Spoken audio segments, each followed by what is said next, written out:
Mira, yo realmente vine a nacer a Veracruz porque mi mamá y mi papá estaban viviendo en México. Y cuando mi mamá se sintió a punto de parir, me trajeron corriendo y me recibió un doctor muy famoso de aquí, que se llamaba, ahorita no me acuerdo, el papá de este escritor que luego se volvió muy célebre. Entonces aquí nací y aquí me siento veracruzana y he escrito muchos libros, muchos cuentos sobre todo, sobre Veracruz.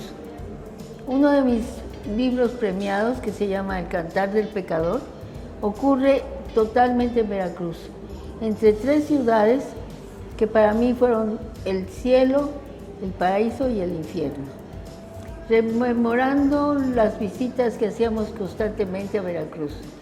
El cielo es Tlacotalpan, el paraíso, pues Limbo, como lo quieras llamar, es Veracruz, y Perote era el infierno. Curiosamente, de todo el libro, el mejor cuento quizás es el que le dediqué a Perote, ¿ves? Siempre que veníamos a Veracruz era para nosotros un gran acontecimiento. Muy, muy chiquita, de 2, 3 años, me hacía caminar por las calles y me llevaba al portón de una escuela que se llamaba Instituto Lestonac, con monjas francesas maristas. Pero me decía, mira, aquí vas a venir con tu uniforme y no sé qué. Y yo me encantaba la idea. Mi primera conferencia la di precisamente en esa escuela a los 5 años. ¿Ves? No me imagino qué tipo de conferencia haya sido esa. Supongo que muy mala. Me lo aprendí como película que me enseñó la monja y era sobre el descubrimiento de América. Y en ese tiempo todavía no estaba denostado Cristóbal Colón y posteriormente escribí un libro para niños que publicó Santillana que se llama Beatriz y el Almirante. Y bueno, en mi casa sí había un gran respeto por la literatura. Mi abuelo Antonio gozaba habiendo patrocinado muchos poetas tabasqueños y yucatecos. Y mi abuela Lucía, que era dueña de una hacienda muy famosa que se llamaba El Faisán, me enseñó a leer, le contaba yo a mi amiga Margarita, a base de los titulares del periódico, fíjate. O sea que cuando ya entré a preprimaria, ya las letras no eran un enigma para mí. Muy pronto aprendí a leer. Más o menos, yo creo que antes de los 5 años. Sí, he sido desde muy joven, desde los 20 años empecé a dar clases, primero en escuelas privadas a nivel preparatoria, nunca chiquitos. De ahí pasé ya a la Facultad de Filosofía y Letras y al Centro de Estudios Literarios, en donde estoy todavía trabajando. Pero ya nada más, ya no doy clases, sino que ahora doy todo mi tiempo a la investigación. Ahora me dices que qué satisfacciones. Pues yo creo que de las más grandes de mi vida. Cada vez que veo que alguno de mis alumnos triunfa como escritor, me siento muy contenta. Y bueno, yo creo que es una obligación tratar de prolongar el conocimiento de una generación a otra, ¿no? Y el otro día estuve echando cálculos de cuántos alumnos he tenido en mi vida. Yo creo que alrededor de 2,000, fíjate. Como empecé tan chica y las clases eran muy grandes en ese tiempo, yo creo que por lo menos 2,000. Toda mi vida lo deseé, ¿ves? Y me lo dieron en un momento menos pensado, cuando creí francamente que no me lo iban a dar, pero me lo dieron un 23 de febrero de este año y el día 27 estaba yo recibiéndolo en Bellas Artes. O sea, me operaron de la cadera y 3 días después llegué en silla de ruedas, pero llegué a recibirlo. Me estuve muy emocionada porque bajaron el telón de cristal con el diseño del doctor Adler y había 4 secretarias de Estado, entre ellas tu tía, y me sentí, bueno, muy satisfecha de que al fin me dieran el premio. Yo soy más bien cuentista, he hecho a la fecha yo creo que alrededor de 70 cuentos de distinto tipo, aunque predomina mucho la mujer, la figura de la mujer. Y cuando me preguntan por qué, siempre digo que porque conozco más la psicología femenina que la masculina. Sin embargo, todos mis personajes son fuertes, ¿ves? Tanto de mujeres como de hombres. Son gente muy definida. Y este libro, que fue el último, tiene toda una historia. Fíjate que me dieron el premio, ¿qué premio? La beca del Centro Mexicano de Escritores, que en ese tiempo era el premio más alto que le podían dar a un escritor joven. Y los becarios, éramos 5 becarios y 3 maestros. Entre los maestros estaban don Francisco Monterde, que era director de la Academia de la Lengua, cuyas observaciones eran muy atinadas porque siempre era sobre el idioma, Salvador Elizondo y Juan Rulfo. Juan Rulfo siempre me protegió mucho, a pesar de que era un hombre difícil, y Salvador siempre se dedicó a molestarme. Cada vez que iba yo, me deshacía. Decía que, a pesar de que me habían dado el premio por el último de los textos que aparecen en este libro, yo estaba ya tan nerviosa de tener que defenderme de Salvador cada miércoles, que me salían granitos en el cuello, no dormía, en fin.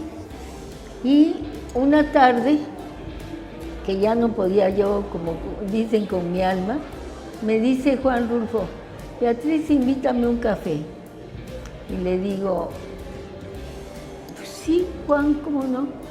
Nos fuimos en mi coche, porque Juan nunca manejó, y cuando nos sentamos en el café me dice: yo te admiro mucho, porque eres muy ecuánime. Dice, ¿cómo que soy muy ecuánime? Yo iba a llegar a mi casa, escribir una carta, darle las gracias a don Francisco por la distinción, y ya no quiero volver. Me dice, pues no lo hagas, porque fíjate que Salvador es muy misógino. A la China Mendoza se paraba a mitad de las reuniones a llorar. Esther Seligson acabó en el psicoanálisis. Amparo Dávila fue al psicoanálisis. Marta Robles, que por cierto ya casi no figura, se enojó y le contestó no sé qué. Don Francisco le dijo que no, que esto era un centro académico y no un burdel. Le dio tanta vergüenza que tuvo que renunciar. Y tú, dice, nada más te dedicas a defenderte. Dice, así que no lo vayas a hacer, no hagas esa carta y no voltees porque está Salvador en la puerta. Dice, yo creo que este condenado nos rastreó, con un término muy rufiano, ¿no? Fíjate que yo le tengo por eso mucha gratitud a Juan, a los dos Juanes, a Juan Rulfo, que fue mi maestro ese tiempo, y a Juan José Arriola, que fue mi maestro desde que yo era muy chiquita. Esa fue una de las grandes ventajas de mi vida, conocer a escritores muy importantes y casarme con otro, que fue Manuel Carballo. ¿Ves? Yo creo que todo eso facilitó mi carrera y hizo que yo me dedicara a dar conferencias en México y en el extranjero. Mira, Es un libro, ahora sí que escrito casi para escritores. Es un libro muy difícil, ya lo verás, en que el lenguaje está cuidadísimo, como si fuera un idioma de relojería. No hay palabra que no esté muy pensada. La historia es la historia de los Gracos, que no es muy conocida, pero es Cayo y Tiberio Gracos, que eran dos reformadores romanos que quisieron reformar un mundo lleno de esclavos y de soldados que no les pagaban los romanos, en fin, eran grandes oradores y pertenecían al partido de la plebe, porque eran los aristócratas y los que pertenecían al partido de la plebe. Por supuesto, como todos los reformadores, tenían una cultura muy grande, tenían una madre que los apoyó siempre, que con ella empieza el libro, y al final los mataron, a uno y a otro, muy jóvenes. Ahora, ¿qué era lo que criticaba del libro Salvador? Decía que yo llevaba fragmentos del libro, pero que no podía yo hilar la historia. Y era cierto, fíjate. Yo no pude nunca, mientras tuve la beca, ligar la historia. Incluso no recibí una cantidad de dinero, 10,000 pesos que te daban al terminar, porque no me sentí, me dio vergüenza que no podía yo empecé a leer cuentos y distintas cosas, pero nunca terminé el libro. Y hace, pues, menos de un año, yo soy católica. José Luis Cuevas decía que los únicos intelectuales que confesaban abiertamente ser católicos éramos Carlos Pellicer, él y yo. Pero el caso es que esa noche yo siempre me quedé con la tentación de poder hilar el libro. Esa noche me puse a rezar fervorosamente y a decirle a Jesús que por favor me guiara para poder escribir el libro y terminarlo. Aunque es un libro muy chiquito, pero tú lo verás, tiene muchos poemas traducidos por mí de Safo, no desde el griego, sino del inglés al español, pero aún así difíciles. En una traducción que me trajo Rubén Bonifaz Nuño de Nueva York. Entonces ese día, después de que me puse a rezar, me levanté como a las 8 de la mañana y empecé frente a mi computadora a dale y dale y me eché el libro de un tirón. Chistoso, ¿no? Como dicen, la fe mueve montañas. Yo creo que sí, fíjate.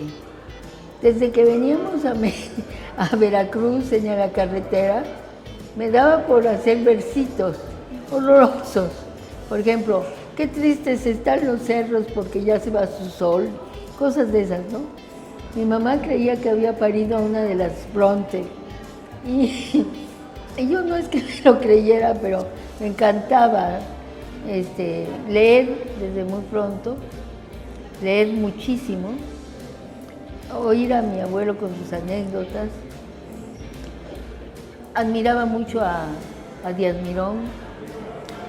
Y me acuerdo de un carnaval en que, fíjate que tú te has de acordar de la estatua de Díaz Mirón, si es que sigue en su lugar. Hace mucho que no voy a Veracruz. Tiene la mano así extendida y la otra, todo el mundo sabemos que lo perdió en un duelo. Pero la mano buena está así como viendo hacia el horizonte.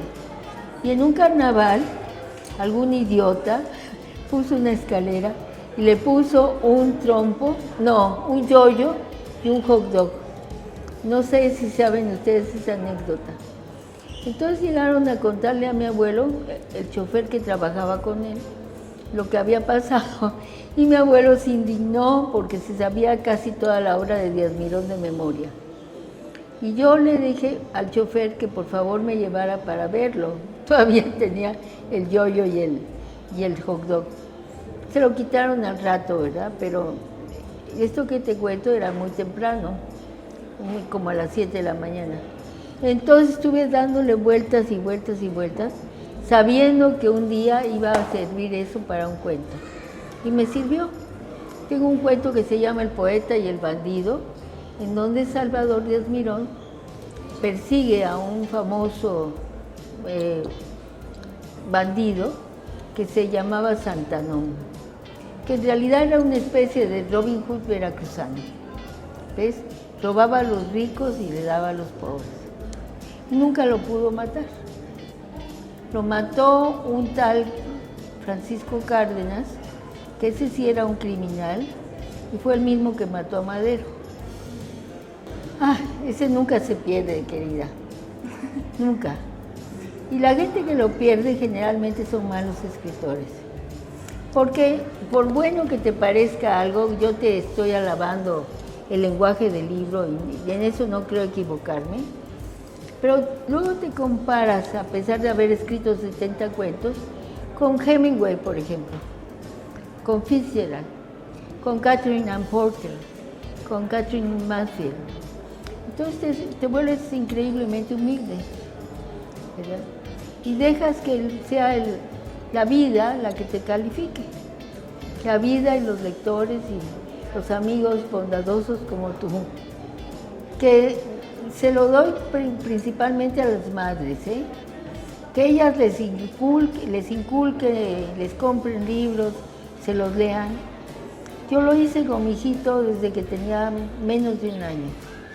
¿Ves? Todas las mañanas, a pesar de que en ese tiempo tenía yo un cargo público, era jefe de acción educativa del departamento central, pero todas las mañanas, aunque me hubiera yo desvelado, le leía un cuentecito muy sencillo.